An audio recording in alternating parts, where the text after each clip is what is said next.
Sir আপনাকে কতবার বলেছি নিজের যত্ন রাখুন। প্রেশারটা এবার হাই হলো কিভাবে? আপনি কি বাসায় কিছু খান না? না আপনাকে কেউ যত্ন নেয় না? আরে জাঙ্কুক, তুমি তো একজন ডাক্তার। আমার তো শুধু প্রেশার হাই হয়েছে, কবে দেখো মরে যাই ঠিক নেই। চিন্তা চিন্তা আমি শেষ হয়ে গেলাম। কি যে বলেন না স্যার, আপনি আমার থেকেও তো একজন বড় ডাক্তার। আপনি এত বড় বড় সার্জারি নিজের হাতে সব শেষ করেছেন। তাছাড়া আপনি কি বিষয়ে চিন্তা আছেন আমাকে মন খুলে বলতে পারেন। জাঙ্কুক, তুমি আমার ছেলের মতো নেই, তাই তোমার কাছে সবটা শেয়ার করতেই পারি। তুমি তো জানো আমার একমাত্র একটি মেয়ে আছে। মামরা মেয়েটিকে আমি সবসময় নিজের চোখে মনে করে রেখেছি, যেটা যা কখন চেয়েছে সব পেয়েছে। কিন্তু আমার মেয়েটার প্রেম অসুখ হয়েছে, একটা ছেলেকে খুব ভালোবেসেছে। এই ছেলেটি মেয়েটিকে কি করেছে আমি সঠিক জানি না। তারপর থেকে আমার মেয়েটি পাগল হয়ে গিয়েছে, মানে অনেক রাগারাগি করে, ঘরের সব জিনিস ভাঙচুর করে। আমার এমন মেয়ে, শান্ত মেয়ে, এমন রূপ আমি আগে কখনো দেখিনি। আমি একজন বড় ডাক্তার হয়ে আমার মেয়ের অসুখ বুঝতে পারছি না। যে হোক, আঙ্কেলের কথা শুনে খুব একটা অবাক হলাম, কারণ ওনার শুনেছি একটি মেয়ে আছে।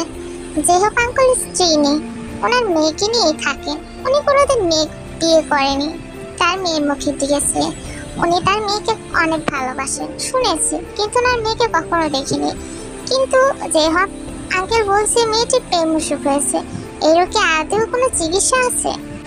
জাঙ্কুক, আজকে আমি চেক আপ করতেও আসিনি বা আমার প্রেশার মাপাতেও না। আজকে তোমার কাছে আমি একটি সাহায্য চাইতে এসেছি। আমি জানি তুমি সব অসাধারণকে সাধারণ বানিয়ে দিতে তোমার টাইম লাগে না।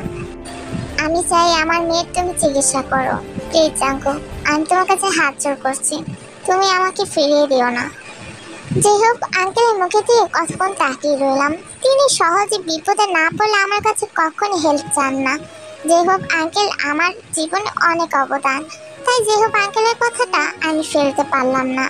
তাই আমি প্রতিজ্ঞা করলাম যত যাই হোক তার মেয়েকে সুস্থ করার চেষ্টা করব। ঠিক আছে আঙ্কেল, আপনি চিন্তা করবেন না। আমি আপনার মেয়েকে যত সাধ্য আমার সম্ভব আমি তাকে সুস্থ করার চেষ্টা করব। তোমাকে অনেক ধন্যবাদ জাঙ্কুক, তুমি আমার কথা রাখার জন্য। তাহলে আজকে থেকেই তুমি না হয় আমাদের বাসায় যেও, দেখে যে তার কি সমস্যা তুমি একটু তার চিকিৎসা করে এসো। আমার এখানে একটা হসপিটালের কাজ পড়ে গেছে, আর আজকে একটা সার্জারিও আছে। তোমাকে আজকে এসবের থেকে আমি ছুটি দিলাম, এসব আমি সামলে নিব। তুমি বরং আমার বাসায় যে একটু আমার মেয়েটাকে দেখে আসো। কিন্তু আঙ্কেল, সবই ঠিক আছে। আব্বু আম্মু তো বাসায় চিন্তা করবেন, তাদেরকে তো আমাকে বলে যেতে হবে।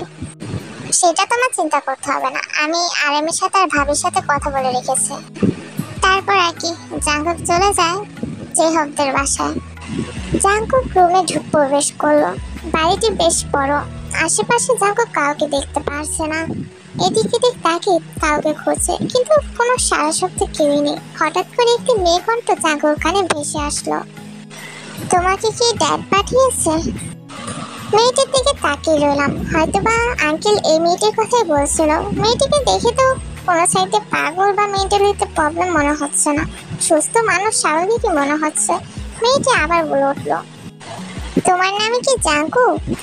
জি আঙ্কেল, আপনার চিকিৎসার জন্য আমাকে পাঠিয়েছেন। বুঝলাম, দেখ তোমাকে নিশ্চয় বলেছে আমার এটার সমস্যা, আমার ওইটার সমস্যা। আচ্ছা তুমি বলো, আমাকে দেখে কি কোনো প্রবলেম মনে হচ্ছে আমার ভেতর? মেয়েটির দিকে কতক্ষণ তাকিয়ে রইলাম। আগে আমার বিষয়টা বুঝতে হবে। মেয়েটিকে আন্দাজে তো পাগল, আর অন্য কিছু বলতে পারবো না আমি। আচ্ছা বাদ দাও এসব, চলো আমার উপরের রুমে চলো। না না, এসোকে, আমি এখানে ঠিক আছে। এ বাবা, তা বলে হয় নাকি? ভয় পাচ্ছ নাকি আমাকে? আমার উপরের রুমে চলো। আর তাছাড়া তুমি একজন ডাক্তার, তোমাকে কি সোফায় বসে রাখা যায়? এই জাঙ্কুকের হাত ধরে তার উপরে রুমে নিয়ে যায়। চা না কফি? মানে এতটুকু বোঝেন না? মানে বললাম চা খাবেন না কফি, কোনটা? না না থাক, ওসবের কোনো দরকার নেই। বুঝেছি, আমরা গরিব বলে আমাদের বাড়ি কফি চা কিছুই খাবেন না। এ মাছি, বিষয়টা আসলে তেমন না। আচ্ছা, আমার জন্য এক কাপ কফি বানালেই হবে। কফি খাবেন? আমি এক্ষুনি বানিয়ে আনছি। এই আমি কোথায় এসে ফেসে গেলাম? মেয়েটার মেয়ের অসুখ তো না, মাথারও সমস্যা আছে, প্রমাণ তো আমি নিজেই। দেখো কিভাবে একটু আগে কান্না করছিল, এখন আবার এক হাসিতে কফি বানাতে গেল। এই নাও তোমার কফি। আচ্ছা বলুন তো, আপনি এমন কেন করেন? মানে কিসের জন্য আপনি এত রাগারাগি করেন? আপনি জানেন আপনার বাবা আমার কাছে কত কান্নাকাটি করেছে, শুধুমাত্র আপনার জন্য আপনার বাবার প্রেশারটাও হাই হয়ে যায়। আপনি চান আপনার বাবা মরে যাক, আপনি এমনটা কেন করেন বলেন তো? আর আপনি কারণ না বলে তো আমি চিকিৎসা করতে পারবো না। জানি আমার বাবা আমার জন্য অনেক চিন্তা করে, কিন্তু আমার এই রোগ যে আমি নিজেও সারাতে পারছি না। আমি একটা ছেলেকে খুব ভালোবাসি, আপনার মতনই দেখতে ছেলেটি, কিন্তু সমস্যা একটাই, আমার এই রোগ সুস্থ হতে হলে আমার একজন বয়ফ্রেন্ড দরকার। কিন্তু আমার এই অবস্থায় কেউ আমার বয়ফ্রেন্ড হতে চায় না। কিন্তু ডাক্তারবাবু, তুমি চাইলে কিন্তু আমার বয়ফ্রেন্ড হতে পারো। না, রিয়েল বয়ফ্রেন্ড হতে বলছি না, শুধুমাত্র আমি সুস্থ হওয়ার জন্য তোমাকে আমার প্রয়োজন। তুমি যদি মানে একজন গার্লফ্রেন্ডকে একজন বয়ফ্রেন্ড যেভাবে ট্রিট করে, তুমি যদি ওইভাবে আমাকে ট্রিট করো, তাহলে আমি সুস্থ হতে পারবো।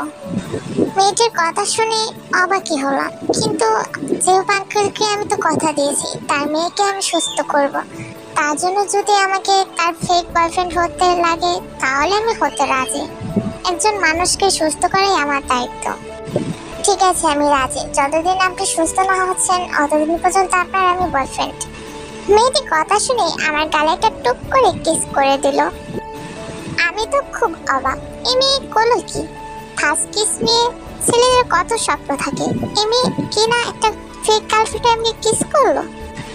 মিস্তে, কাজটা কি আপনি ঠিক করলেন না? মানে একটা ফার্স্ট কিস নিয়ে ছেলেদের কত স্বপ্ন থাকে, এটা আমার বউয়ের জন্য রেখে দিয়েছিলাম, আপনি আমার সেই স্বপ্নটা শেষ করে দিলেন। আমি তো ভুল কিছু করিনি, এখন থেকে তো তুমি আমার বয়ফ্রেন্ড, ফেক হও আর যাই হও। আর তুমি তো বলেছো আমি সুস্থ হওয়া না পর্যন্ত তুমি আমার বয়ফ্রেন্ড, তাই আমি তোমাকে কিস করেছি। একজন গার্লফ্রেন্ড চাইলে তো তার বয়ফ্রেন্ডকে কিস করতেই পারে, এটা তো স্বাভাবিক বিষয়। তুমি অন্যভাবে কেন নিচ্ছ ডাক্তার বাবু? এই মেয়েকে কিছু বলে লাভ নেই, কারণ এই মেয়ে যুক্তি দিয়ে কথাতে আমি পারবো না। তাই মেয়েটিকে বলে উঠলাম, আচ্ছা ঠিক আছে, আজকের মতো চিকিৎসা এখানেই বন্ধ থাক, আমি বরং কালকে আসবো। ঠিক আছে, যাও, দেখে শুনে যেও। আর শোনো, তোমার নাম্বারটা দিয়ে যাও, এখন থেকে তো আমি তোমার গার্লফ্রেন্ড, আমার সাথে তো কথা বলতে হবে। আর তোমার নাম্বার তো আমার কাছে নেই, তাই নাম্বারটা আমাকে দিয়ে যাও। কি জ্বালাই পড়লাম, এই মেয়েকে সুস্থ করতে এসে তো আমি নিজেই পাগল হয়ে যাচ্ছি, এখন আমার নাম্বারও চাইছে। ফোনে কথা বলে আমার মাথাটাও সে পাগল বানিয়ে ফেলবে। কি একটা মুশকিলে পড়েছে। অবশ্য নাম্বারটা না দিয়ে উপায় নেই, মেয়েটা এক পর্যায়ে জোর করে আমার ফোন থেকে নাম্বারটা নিয়ে নিল। এটা তো মনের অসুখ, সেটা তোমাকে বোঝাবো কি করে ডাক্তার বাবু? শুনেছি জেহবের মেয়েটাকে তুই চিকিৎসা করছে, তা জেহবের মেয়েটা এখন কেমন আছে? তার অবস্থা দেখে কি বলছি, মানে তার কি অসুখ? মা, মেয়েটার যে অসুখ হয়েছে, মানে কি বলবো, জেহব আঙ্কেল বলেছিল মেয়েটি একজনকে ভালোবাসছিল, তারপর থেকে তার এমন সমস্যা হয়েছে। এখন এর চিকিৎসা কি আমি নিজেও জানি না। আর শুনলে তো তুমি অজ্ঞান হয়ে এখানে পড়ে যাবে মম। মেয়েটা তো মানে মেন্টালি তো সমস্যা আছে। মেয়েটি আমার কি বলেছে জানো? বলেছে তাকে সাথে আমার বয়ফ্রেন্ড সাজতে হবে, যতদিন পর্যন্ত না সে সুস্থ হচ্ছে। কি আর করার, যেহেতু আঙ্কেলকে কথা দিয়েছি, তার কথা কি এখন ফেলা যাবে? দেখো জাঙ্কু, তুমি একজন ডক্টর, আর জেহবকে আমি অনেক আগে থেকেই চিনি। সে কঠিন বিপদে না পড়লে কখনোই কারো কাছে সাহায্য চান না। আর আমরাও যতবার বিপদে পড়েছি জেহব আমাদের উদ্ধার করেছে, তাই আমাদের উচিত তাকে সাহায্য করা। কারণ আমরা যতবারই বিপদে পড়েছি জেহব আমাদের সাহায্য করেছে। আজকে যখন সে তার এত বড় একটা বিপদে পড়েছে, আমার মনে হয় তাকে হেল্প করা দরকার। আর মেয়েটি যদি তুমি বয়ফ্রেন্ড সাজাতে মেয়েটি সুস্থ হয়, তাহলে সেজে থাকো যতদিন না সে সুস্থ হচ্ছে। আইন, তুমি একদম ঠিক বলেছ। কখন তোকে কতবার করে বললাম একটা বিয়ে কর না, তুই তো কথাই শুনিস না, তোর তো কোনো মেয়ে পছন্দই হয় না।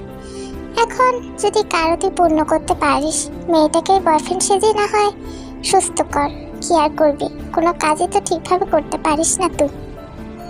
মেয়েটির জন্য মা বাবার কাছে এতগুলো কথা শুনতে হলো, বিয়েও টান দিল। খাবারগুলো শেষ করে আমার রুমে গেলাম, গিয়ে কাটা হেরিয়ে দিলাম, খুব ক্লান্ত লাগছে। ঠিক তখনই ফোনে একটি আননোন নাম্বার বেজে উঠল। হ্যালো, কে বলছেন?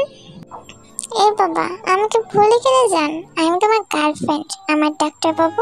তো এখন আমার ডাক্তারবাবু কি করছে শুনি? আমার আর বুঝতে বাকি রইল না। এই সেই পাগল মেয়েটি এখন ফোন দিয়ে আমার মাথাটা খাচ্ছে। উফ, কি যন্ত্রণা পড়লাম। একটু শুয়েও শান্তি নেই। তাই এখানে কি করতে ফোন দিয়েছেন শুনি? আমি আপনার ফেক বয়ফ্রেন্ড শুনছি বলে আপনি আমার মাথা খেয়ে নিয়েছেন? এই মা, চেয়েছে আমি তোমার মাথা খেতে যাবো কেন ডাক্তারবাবু? তুমি রাগ কেন করছো? তুমি তো আমার বয়ফ্রেন্ডই এখন, তাই না? তুমি তো আমাকে সুস্থ করতে চাও, তাহলে এমন করে কথা বলছো কেন? না, এই মেয়ের সাথে কেউ কথা ধরালে আরো কথা বাড়বে। এই মেয়ের সাথে ভালো করে কথা বলে ফোনটা করো কেটে দিয়ে। আচ্ছা, আমি কালকে আপনার সাথে দেখা করব। আমার অনেক টায়ার্ড লাগছে, অনেক কাজ করে এসেছি তো, অনেক ঘুম পাচ্ছে। আমি শুনেছি গার্লফ্রেন্ডের সাথে কথা বলে ঘুম ক্লান্তি দুইটাই দূর হয়। আর তোমার কাছে শুনছি উল্টোটা, আমার সাথে কথা বলে তোমার ঘুম পায় আর অনেক কিছু। এই মেয়েটার বকবক শুনতে পারছি না, তাই ফোনটা টুপ করে কেটে দিলাম। আমার ফোনটা এভাবে কেটে দিল। এই ছেলেটা আমাকে ইগনোর করছে, যার পিছে হাজার হাজার ছেলে ঘুরে তাদেরকে পাত্তা দেয় না, আর একজনকে পাত্তা দিলাম, সে আমাকে পাত্তা দিল না, তাই তো? ড্যাড, তুমি কখন আসলে? একটু আগে আসলাম। তো জাগো কি পটাতে পারলি? তোর জন্য জাগোর কাছে এত বড় একটা মিথ্যে কথা বলতে হলো যে আমার মেয়ে কারো প্রেমে পড়ে মেন্টালি সমস্যা হয়েছে। তোর আবদারগুলো আমি ফেলতে পারি না। তুই ভালোবাসিস, ভালো কথা, তাকে সে বলে দে, সে তো তোকে মানা করবে না। আর রিজেক্ট করলো সেটা আমি দেখে নিতাম। এভাবে লুকোচুরি করে প্রেম করার কোনো মানে আছে? আমি চাইলে তাকে প্রথমে বলে দিতে পারতাম আমি তাকে ভালোবাসি, কিন্তু আমি এটা বলবো না। আমি জানি জাগুক এটা জানার পর আমাকে রিজেক্ট করবে, কারণ সে কোনো মেয়েকে লাইক করে না। আর তোমার কি মনে হয় সে বললে আমাকে মেনে নিত? এত নাটক তো আমাকে কষ্ট করে করতেই হতো না। আমি চাইছি তার মনে একটু জায়গা করার, সে যেন আমাকে আমার মতো করে ভালোবাসে। হুট করে তোমার দয়ায় তো আমাকে বিয়ে করে নিত, কিন্তু সে ভালোবাসার জায়গাটা কি হতো? তাই আমি চাচ্ছিলাম সেও আমাকে ভালো করে চিনুক, আমিও তাকে ভালো করে চিনি। তাই তো এত নাটক। তুমি ভয় পেও না ড্যাড, আমি তাকে সত্যিটা পরে জানিয়ে দেব। কিন্তু একটা কথা বলতে হয়, জাগো কিন্তু একটা বিষয় ঠকবে না। তুই তাকে অনেক ভালোবাসিস, যেটা আমি নিজের চোখে দেখছি। তোমাদের একটা বিষয় ক্লিয়ার করে নি, তুই জাগোকে আগে থাকতেই চেনে। মানে প্রথম যেদিন তুই তার বাবার হসপিটালে গিয়েছিল সেদিনই জাগোকে দেখে, আর প্রথম দেখাতেই তুই জাগোকে প্রেমে পড়ে যায়, কিন্তু বলার সাহস পায়নি, কারণ বলতে গিয়ে অতি থেমে যায়। জাগো খুব বদ মেজাজে আর কোনো মেয়েদের লাইক করে না, তার জন্য তোর একটু ভয় হচ্ছিল। তাই এত কিছু প্ল্যান খাটিয়ে তার বাবার কাছে বলেছে জাগোকে সে পছন্দ করে। যে হোক, প্রথম নারাজ থাকলেও তার মেয়ের কাছে হার মানতেই হয়, কারণ একমাত্র মেয়ে, তার জেদের কাছে তো হার মানতেই হবে। তাই জাগো ছেলেটা খারাপ না, যে হোক বেশ পছন্দই হয়েছে। তাই মেয়ের কথা সায় দিয়ে সেদিন জাগোর কাছে মিথ্যে বলেছিল যে তার মেয়ের একটু সমস্যা হয়েছে, আসলে তেমন কিছুই না। তেল জাঙ্কুকের পছন্দ হয়েছে, তার প্রথম ভালোবাসা হচ্ছিল জাঙ্কুক। তে চাচ্ছিল জাঙ্কুক যেন তাকে নিজেই আই লাভ ইউ কথাটা বলে। জাঙ্কুক, সর্বনাশ হয়ে গেছে, প্লিজ আমার মেয়েকে বাঁচাও। তুমি যদি না যাও আমার মেয়ে আজ বলেছে মরিয়ে যাবে। আঙ্কেলের কথা বেশ একটা অবাক হয়নি, কারণ তের এমন নতুন নতুন পাগলামি আমার অভ্যেস হয়ে গেছে। তাই কোনো কিছু না ভেবে গাড়িটা নিয়ে যে হোক আঙ্কেলের বাড়ির উদ্দেশ্যে রওনা দিলাম। কি সমস্যা বলুন তো? আপনি কি আপনার সাথে আমাকে পাগল বানাতে চাচ্ছেন? এমন কেন করছেন আপনি? আপনার এই নতুন নতুন পাগলামি দেখতে আমার ভালো লাগছে না। আমি পাগলামি করছি? তুমি তো আমার ফেক বয়ফ্রেন্ড সেজেছো। তুমি আমাকে কোথাও নিয়ে যাও না ঘুরতে, আমি পাগলামি করছি তাই তো? ঠিক আছে, সবার জ্বালা যন্ত্রণা আমি দুনিয়া ছেড়ে চলে যাব। আচ্ছা গাইস, একটা কথা বলে রাখি, এই মেয়েটির হাতে যে জুতাটা এটা ইগনোর করো প্লিজ, এটাকে মনে করো চাকু। আচ্ছা চলো গল্পে ফিরে। হ্যাঁ, আমি আছি নিজেকে শেষ করে দেব। প্লিজ আপনি এমনটা করবেন না, কাম ডাউন। আমি আপনাকে নিয়ে ঘুরতে যাব, ওইটা আগে হাতে থেকে ছাড়ুন প্লিজ। নো নেভার ডাক্তার বাবু, আজকে তুমি আমাকে বোকা বানাতে পারবে না। আগে প্রমিস করো আমাকে নিয়ে বাইরে যাবে, তাহলে আমি এটা হাতের থেকে ফেলবো। প্রমিস প্লিজ, ওটা হাতের থেকে ছাড়ো। তারপর আর কি, তে জেদের কাছে জাঙ্কুকে হার মানতে হয়। তে যা যা বলছে জাঙ্কুক তাই করছে। তের মন মর্জি মতন তেকে নিয়ে অনেক জায়গায় ঘোরে, কিন্তু জাঙ্কুকের এসব একদমই পছন্দ না। তের অবশ্য জাঙ্কুকের সাথে ভালোই লাগছে। তার তো জাঙ্কুক এটাই চেয়েছিল তে জাঙ্কুকের সাথে সারাটা দিন ঘুরুক। অনেক হয়েছে তে, চলুন আমরা বাড়ি যাই, না হলে আপনার ড্যাড চিন্তা করবেন। একটু আগেই তো আসলাম, এখনই না। আর হ্যাঁ, আমার কিন্তু একটা ইউস এখনো বাকি আছে, সেটা কিন্তু তোমাকে পূরণ করতে হবে। এখন আবার কোন প্রমিস? দেখুন, আমি এসব পূরণ করতে পারবো না, আমার বাড়ি যেতে হবে। সারাদিন আপনার পিছনটা ঘুরঘুর করতে পারবো না। তে তো বাড়িতে যেতেই চাচ্ছিল না। জাঙ্কুক এক পর্যায়ে থেকে কোলে করে জোর করে গাড়িতে নিয়ে বসে থেকে তার বাড়িতে ছেড়ে দিয়ে আসে। সেদিনের পর থেকে জাঙ্কুক আর তেদের বাসায় যায় না। তে খুব চিন্তিত হয়। তে জাঙ্কুকের নাম্বার অনেকবার ফোন দিয়েছে, কিন্তু জাঙ্কুক তের ফোনটা ওঠে না। এই জন্যই বলেছিলাম জাঙ্কুকের সাথে বেশি বাড়াবাড়ি করতে না। দেখলি তো কি হলো, জাঙ্কুক আমাকে ফোন দিয়েছিল, সে আমাকে বলেই দিয়েছে তো চিকিৎসা করতে পারবে না আর আমাদের বাসায় আসতে পারবে না। কি এত বড় সাহস, সে আমার বাসায় আসবে না? ঠিক আছে, আমি তার বাসায় যাব, সে আমার বাসায় না আসলো। ড্যাড, জাঙ্কুকের বাসায় আমাকে নিয়ে চলো, আমি আজই তাদের বাসায় যেতে চাই। কি আজকে আমার অনেক কাজ আছে, প্লিজ আজকে জিদ করিস না। আমি আজকে জাঙ্কুকের বাসায় তোকে নিয়ে যেতে পারবো না। আমি জানি না ড্যাড, তুমি আমাকে নিয়ে যাবে, তাহলে কিন্তু খবর আছে তোমার। যে হোক আর কি করা, তার মেয়ের কাছে এবারও হার মানতে হলো। যে হোক, আরিমার জিনের কাছে ফোন করে বলে দিয়েছে যে আজকে তাদের বাসা আছে, তাই জিন সকাল সকাল উঠে রান্না বান্না সব শেষ করে ফেলেছে। জাঙ্কুক, আজকে অফিসে যেতে হবে না, আজকে যে হোক আর তার মেয়ে আমাদের বাসায় আসছে, তাই এত আয়োজন। শোন কি বলি, বাজার থেকে যেয়ে তুই একটু মিষ্টি নিয়ে আয়। কি যে হোক আঙ্কেল হঠাৎ আমাদের বাসায়? আর ওই মেয়েটাও আসছে?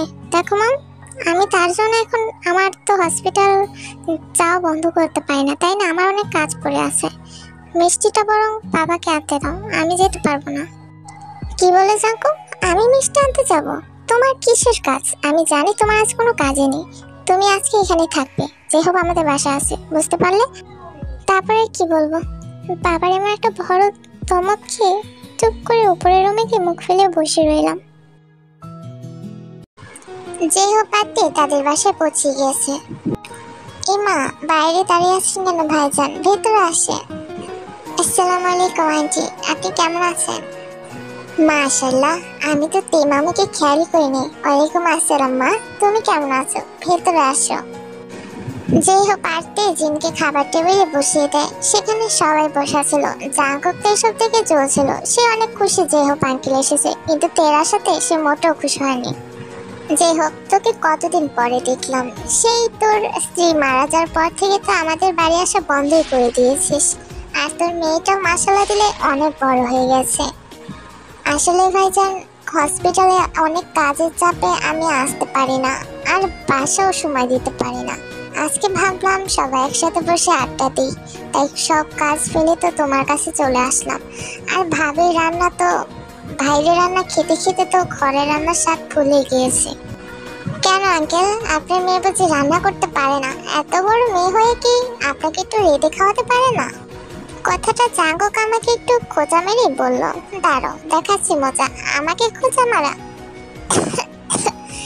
দেখলে জিন আন্টি, আমাকে তোমার ছেলে কিভাবে অপমান করছে।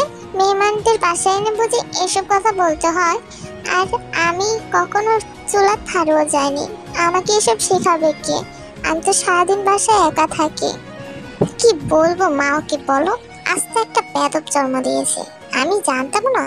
তুই মেয়েটাকে এভাবে বলতে পারলি, তাও আমাদের বাসায় এনে অপমান করছিস। তোর সহ্য হয় না ভালো কথা, তুই কিন্তু উঠে যা। তুই মেয়েটাকে এমন খোটা দিয়ে কথা বলা, তুই কে রে? তুই তো এত বড় বইটা দামড়া হয়েছিস, একটা তো বিয়ে করতে পারলি না।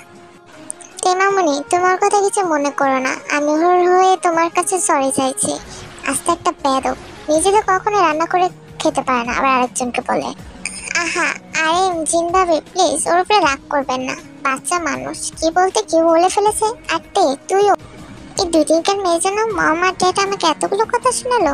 আমি রাগে কটকট করতে করতে খাবার টেবিল ছেড়ে নিজের রুমে চলে গেলাম। আমার জন্য হয়তো বা জাঙ্কুক রাগ করেছে। আচ্ছা আন্টি, আমি কি ওনার রুমে একটু যেতে পারি? না মানে একটু সরি বলে আসতাম। এটাতে আবার পারমিশন নাও লাগে? আচ্ছা ঠিক আছে যাও, কিন্তু সরি বলতে হবে না ওকে। জিনাটের পারমিশন নিয়ে জাঙ্কুকের রুমে হাঁটা ধরলাম। দেখলাম দরজাটা ভিড়ানো, তাই আমার ঢুকতে অসুবিধা হলো না। কি হয়েছে, আপনার প্রবলেম কেন বলেন তো? এখানে আমাকে ফলো করতে করতে এসে পড়েছেন। রাগ করে থেকো না প্লিজ। তুমি খাবার না খেয়ে এসে পড়েছো, সরি বলতে এসেছি। আমার এমনটা বলা ঠিক হয়নি। লাগবে না আপনি সরি, আপনি ইচ্ছে করে এটা করেছেন না? আমার বাবা মাকে দিয়ে কথা শোনাতে আপনার খুব ভালো লাগে, কেন করছেন? আমার তো মনে হয় আপনি এসব ইচ্ছে করে করছেন। আপনি কি আসলেই পাগল, না পাগল ধরার ভান ধরছে? হ্যাঁ আমি পাগল। আমি তো শুধুমাত্র পাগল তোমার জন্য ডাক্তারবাবু। আপনি চলে যান তো আমার রুম থেকে। আপনাকে আমার সহ্য হয় না। কেন বুঝতে চান না আপনি? আমি আর আপনার চিকিৎসা করতে পারবো না, না আপনার ফেক বয়ফ্রেন্ড সাজতে পারবো। আমি যে হোক আগের থেকে সরি বলে নেব, তাও আপনার সাথে। কথাটা শেষ হওয়ার আগে তে জাঙ্গককে কিস করে বসলো। জাঙ্গক তো খুবই অবাক তের কাণ্ড দেখে। এমন কথা বলার আগে আরো দুই একবার ভাববে। শুধু তো আজকে কিস করেছে, অন্য কিছু করতে করতে আমার বিবেকে বাঁধবে না ডাক্তার বাবু। মিস্তে, আপনার সাহস থেকে আমি অবাক হচ্ছি। আপনি আমাকে এমনটা কেন করলেন? আপনি তখন এমন একটা কাজ করেছেন, আমি কিছু বলিনি, কিন্তু আজ আপনি যা করলেন শুধু আপনি একটা ক্যারেক্টারলেস মেয়ে।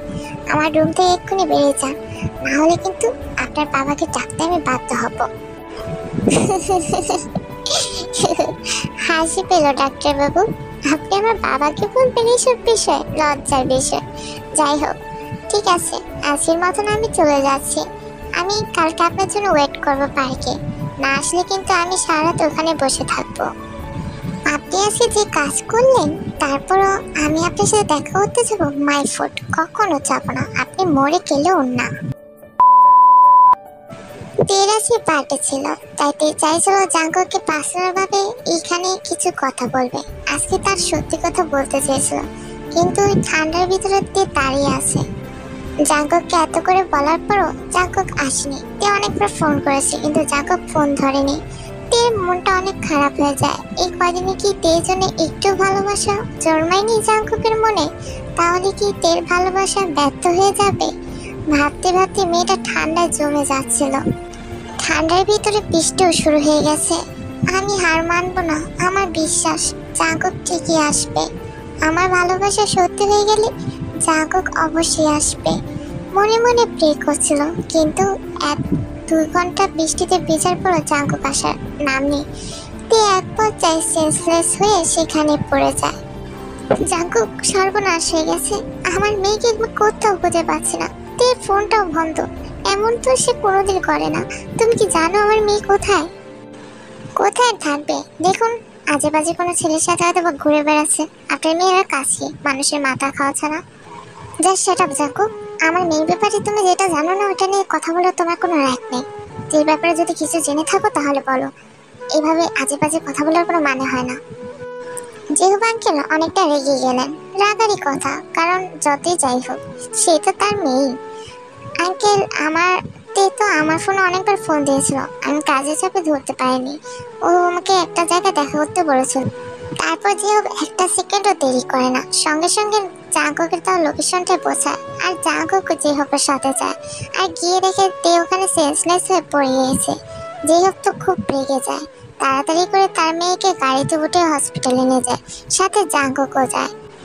দেখুন, এখন আমি কিছু বলতে পারছি না। ওনাকে এখন ওটিতে নিয়ে গিয়েছে, এখন সবটা আল্লাহর হাতে। ওনার জন্য দোয়া করো। আমার মেয়েটার কি হলো? সব হয়েছে তোমার জন্য জাঙ্গক। আমি তোমাকে বিশ্বাস করেছিলাম, তুমি কি না আমার মেয়ের এত বড় ক্ষতি করলে। আমি সরি আঙ্কেল, আমার জন্য আজকে এমন পর্যায়ে। আমি জানি আমার ভুল হয়েছে, কিন্তু আপনার মেয়ে কি সেন্স নেই না? মানে আমাকে সব বিষয়ে টানার কি কোনো মানে আছে? আমি তো তার বয়ফ্রেন্ড না। সে আমার সব বিষয়ে এমন নাক গলায় কেন? বা জাঙ্গক, তে নাক গলাবে না তো অন্য কেউ নাক গলাবে? লাইক সিরিয়াসলি, তোমাকে আমি খুব জ্ঞানী মনে করতাম, কিন্তু তোমার মুখে এসব বোকা বোকা কথা মানায় না জাঙ্গক। এখন আমি না সত্যিটা না বলে থাকতে পারছি না। তেমা আমাকে মাফ করে দিস তোর জাঙ্গককে সব সত্যিটা বলে দেওয়ার জন্য। তাহলে শোনো, তোমাকে তে ভালোবাসে, আর আমি তোমাকে মিথ্যে বলেছিলাম। আমি আমার মেয়ের জন্য মিথ্যে বলেছিলাম। তে তোমাকে পাগলের মতন চায়, তাই তো নিজের মেয়ের মুখের দিকে চেয়ে তোমাকে বলেছিলাম সে একজনকে ভালোবাসে, আর সেই ভালোবাসার মানুষটা ছিলে তুমি। সে যখন প্রথম হসপিটালে এসেছিল তোমাকে এক দেখাতে পছন্দ করে ফেলে, কিন্তু বলার সাহস পায়নি, কারণ তুমি মেয়েদের লাইক করো না। সে চেয়েছিল তোমার মন জয় করে তোমার মুখের থেকে ভালোবাসার কথাটা শোনার, কিন্তু তোমার মন এতটাই পাষাণ দেওয়া পাথর, সেটা তো আমার মেয়ে জানতো না যে আজকে তার এই পাষাণের হৃদয় গলাতে যে তার মরণ অবস্থা হয়ে গেছে। শুনে রাখো জাঙ্কুক, আমার মেয়ে যদি কিছু হয় না, তাহলে তোমাকে আমি ছাড়বো না। যে হোক, আঙ্কেলের কথা শুনে খুব গিল্টি ফিল হচ্ছিল। এটা আমি কি করলাম? একটা মেয়ে আমাকে নিঃস্বার্থভাবে ভালোবেসে গেল, আর আমি তাকে ভুল বুঝে গেলাম। কিন্তু তে তো আমাকে সত্যিটা বললেও পারতো। তার চোখের ভাষা আমি বুঝতে পারিনি। আমি সত্যি অপরাধী। আর যদি তার কিছু হয়ে যায়, তাহলে তো আমি যেবা আঙ্কেলকে মুখ দেখাবো কি করে? ওটি থেকে ডক্টর বেরিয়ে আসে। ডক্টররা জানায় তে এখন সব দিক দিয়ে ঠিক আছে। যে হোক ভিতরে চলে যায়। জাঙ্কুকও চলে যায়, কিন্তু জাঙ্কুককে দেখতেই তে রেগে যায়। ড্যাড, ওকে বলে এখান থেকে চলে যেতে, ও আজকে থেকে মুক্তি। আর মিস্টার জিওন, আপনি আর এখানে আসবেন না। আমি আর আপনাকে বিরক্ত করব না। তে প্লিজ, আমার একটা কথা তো শোনো। আমার ভুল হয়ে গেছে, যা শোনার যা বোঝার হয়ে গেছে। প্লিজ এখান থেকে চলে যান, আপনার সাথে আমার আর কোনো কথা নেই। তে জাঙ্কুক আর একটা কথাও শোনে না। জাঙ্কুক উপায় না পেয়ে সেখান থেকে চলে যায়। জাঙ্কুকও বুঝতে পেরেছে তে অনেক অভিমান করেছে তার উপর। অভিমানটা করা স্বাভাবিক, কারণ সে ভুলই করেছে। আমি জানি মা, তুই জাঙ্কুককে কষ্ট দিয়ে কথা বলেছিস, তার চেয়ে বেশি তোর বেশি কষ্ট হচ্ছে। দেখ প্লিজ, ওর নাম আমার সামনে নিও না, আমার খুব কষ্ট হয়। আমি বলছিলাম, আমি ভেবেছিলাম জাঙ্কুকের মনে নতুন করে ফুল ফোটাবো, কিন্তু তার মধ্যে এতটা পাথর, সেটা তো আমি জানতাম না। আর যাই হোক, জোর করে তো আর ভালোবাসা যায় না। আমি জাঙ্কুককে মুক্তি করে দিলাম, আমি আর তাকে বিরক্ত করব না ড্যাড। 2 মাস হলো তের সাথে জাঙ্কুকের কোনো যোগাযোগ নেই। জাঙ্কুক অনেক কথা বলার চেষ্টা করেছে, কিন্তু তে কোনো মতেই কথা বলবে না। সে তো তাকে মুক্ত করে দিয়েছে, কিন্তু জাঙ্কুক কেন এখনো তের পিছে লেগে আছে? শুধু কি ক্ষমা চাওয়ার জন্য, না তার মনে কিছু চলছে? জাঙ্কুক অনেক কনফিউজ। সে কি তাহলে তেকে ভালোবেসে ফেলেছে? তাহলে তে থাকা বা না থাকা তার এত কেন চিন্তা? কেন তো বুকের ভিতরে চিনচিন কষ্ট হয়? কেন তার জন্য চোখের পানি ফেলে জাঙ্কুক? তাহলে কি তে পেরেছে জাঙ্কুকের মনে ভালোবাসার ফুল ফোটাতে? এইভাবে দিনে রাত আর কত কষ্ট পাবি জাঙ্কুক? মেয়েটাকে ভালোবাসিস যখন, মুখে বলতে কষ্ট হচ্ছে বুঝি তোর? বিয়ে করে নিয়ে আয় না। অভিমান আর মানবের কতদিন থাকবে? বিয়ে করে নিলে দেখবি সব মানবের চলে গিয়েছে। আর আমি জানি তেমা তোকে এখনো ভালোবাসে, মুখে যাই বলুক না কেন। ভালোবাসে? ও আর দেখে? ও তো দেখতেই পারে না দেখে। আর ওর মনে ভালোবাসা? ও তো পাথরের থেকে অদম। জিন, তুমি কাকে কি বলছো? ভালোবাসা হলো তো অনেক আগে নিয়ে আসতো মেয়েটিকে। ওর জন্য যে হোক মুখের দিকেও তাকাতে পাই না, লজ্জা করে আমার। চুপ করো ড্যাড, তোমরা তো জানো আমি কেন ভালোবাসে ভয় পাই। আমি একজন প্রথম ভালোবেসেছিলাম, সে আমাকে ধোকা দিয়ে চলে গিয়েছিল, তাই তো মেয়েদের প্রতি আমার এত ঘৃণা। হ্যাঁ, আমি তের অনুভূতি বুঝতে পারিনি, কিন্তু আমি আর প্রথমের মতন ভুল করতে চাই না ড্যাড। আমি তেকে এখন ভালোবেসে ফেলেছি, আর তাকে আমার চাই যে কোনো মূল্যে। জিন আর আরেম তার ছেলেদের কষ্ট বুঝতে পারে, তো জাঙ্কুককে তারা একটা বুদ্ধি দেয়, আর জাঙ্কুক সে বুদ্ধি কাজে লাগায়। জাঙ্কুক একটা বাইক অ্যাক্সিডেন্ট করে, আর যে খবরটা তেকে দেয়, আর তে পাওয়ার সাথে সাথে হসপিটালে ছুটে যায়। জাঙ্কুক, কি হয়েছে তোমার? কথা বলছো না কেন? এই, আমার উপর অভিমান করেছো? আমি এখন আর কোথাও যাবো না, প্লিজ চোখ খুলো। তের এমন কথা শুনতে জাঙ্কুক টুক করে চোখ খুলে। তে তো অবাক হয়ে যায়। তার মানে জাঙ্কুক কিছু হয়নি? জাঙ্কুক এতক্ষণ ধরে নাটক করছিল? ছি জাঙ্কুক, তুমি আমার ইমোশন নিয়ে খেলছিলে? তোমার তো কিছু হয়নি। তুমি এমন মিথ্যে ইতি আমাকে এখানে আনলেন, আমি কতটা ভয় পেয়ে গেছিলাম তুমি জানো? জাঙ্কুক আর কিছু না বলে তেকে শক্ত করে জড়িয়ে ধরে। তে জান, তুমি আমাকে ভুল বোঝো না। আমি সত্যি দুঃখিত সেদিনকার ব্যাপার নিয়ে। আমি বুঝতে পেরেছি আমি তোমাকে ভালোবেসে ফেলেছি। আমাকে মাফ করে দাও জান, আমাকে একটা সুযোগ দাও। আর কখনো আমাকে ছেড়ে যেও না, তাহলে কিন্তু সত্যি সত্যি আমি মরে যাব। ধুর পাগল, এভাবে কান্না করতে হয় নাকি? আমি তো কান্না করে দেবো জাঙ্কুক। আমি তো শুধু তোমার উপর অভিমান করেছিলাম। তোমাকে আমি বলেছিলাম সেখানে আসতে, ঠান্ডায় আমি কুকড়ে পড়ে যাচ্ছিলাম, তবুও তুমি আসোনি। তুমি যে তোমার ভুলটা বুঝতে পেরেছো, এটাই অনেক। আমি অনেক খুশি হয়েছি। আর মরার কথা কখনো চিন্তাও করবে না। আমি তোমাকে অনেক ভালোবাসি জাঙ্কুক। আই লাভ ইউ তে। আমি তোমাকে অনেক ভালোবাসি, কখনো ছেড়ে যেও না। আমি সরি ওদিনকার ব্যাপারটার জন্য। আর তুমি কি আমাকে বিয়ে করবে? ইয়েস মাই ডাক্তার বাবু, আপনাকে তো বিয়ে করার জন্য আমি বসে আছি। যাক, ফাইনালি আমার ছেলে একটা পুণ্যের কাজ করলো। হ্যাঁ আরিম, ঠিক বলেছো, আমি আজকে অনেক খুশি। তোমরা সুখী হও বাবা, তোমাদের জন্য অনেক দোয়া রইল। তারপর আর কি, অনেক ধুমধাম করে ত্যাকুকের বিয়ে হয়ে গেল। তে আর জাঙ্কুকের ভালোবাসা এইভাবে অনেক সুন্দর করে কাটতে লাগলো।